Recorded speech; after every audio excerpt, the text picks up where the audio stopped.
బెదిరింపులకు భయపడటానికి, వణికిపోవడానికి ఇక్కడున్నది మోడీ. నిన్నటి నుంచి ఒక వీడియో వైరల్ అవుతుంది. ఎవరైతే మేము పుడింగులము, అమెరికా మా చేతల్లో ఉంది, భారతదేశం పక్కకెళ్ళిపోయింది అని చెప్తున్నటువంటి పాకిస్తాన్ పరువు పోయే వ్యవహారం.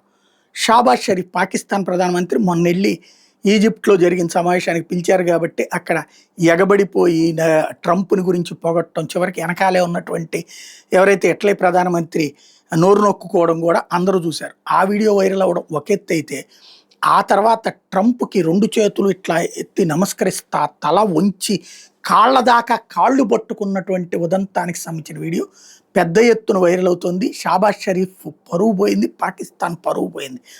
అదే సందర్భంలో భారతదేశాన్ని గుర్తుకు తెచ్చుకుంటున్నారు. ట్రంపే ఫోన్ చేసిన, ఈజిప్ట్ ప్రధాన అధ్యక్షుడే ఫోన్ చేసినా కూడా ఆ ప్రోగ్రాంకి వెళ్ళలేదు మోడీ. ఎందుకంటే ట్రంప్ తుత్రత పనులు తెలుసు కాబట్టి, ఇంకోటి అది వేస్ట్ అని తెలుసు కాబట్టి, అది ఇంకొక 5-6 నెలల్లో మళ్ళీ గొడవలు జరుగుతాయని తెలుసు కాబట్టి, అలాంటి పిచ్చి ఒప్పందం మీద సంతకానికి మోడీ పోలేదు. నెంబర్ 1. నెంబర్ 2 వచ్చేటప్పటికి 50% టారిఫ్లు వేస్తే భయపడిపోతాడు అనుకుంటే ఈ రోజు వరకు పట్టించుకోవట్లేదు. దాని మీద ట్రంప్ నేను ఫోన్లో వెయిట్ చేశాను, ఫోన్ కోసం వెయిట్ చేశానని చెప్పినా సరే ఫోన్ చేయలేదు, ఫోన్లో మాట్లాడలేదు. పుట్టినరోజు శుభాకాంక్షలు చెప్పినప్పుడు థ్యాంక్స్ అన్నాడు. ట్రంప్ ఏదన్నా ఇలాంటి శాంతి ఒప్పందం చేసినప్పుడు ఓకే కంగ్రాట్స్ అంటున్నాడు. అంతే తప్పించి ఎక్కడా మొహమాట పడట్లేదు, ఏమీ తగ్గటం లేదు. అదే విషయాన్ని ఇప్పుడు అమెరికాకే సంబంధించినటువంటి వాళ్ళే చెప్పుకోవాల్సి వస్తుంది.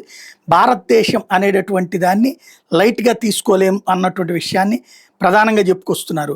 ఎక్కడైనా ఎవరైనా సరే ఇవాళ రోజున భారతదేశాన్ని చివరికి అక్కడ ట్రంప్ తనంతట తానే నరేంద్ర మోడీని పొగుడుతా ప్రపంచంలోని గొప్ప నాయకుడు అని చెప్పుకోవాల్సి వచ్చిందంటే అది మోడీ ఉన్నది భారతదేశ ప్రధానమంత్రి స్థాయిలో.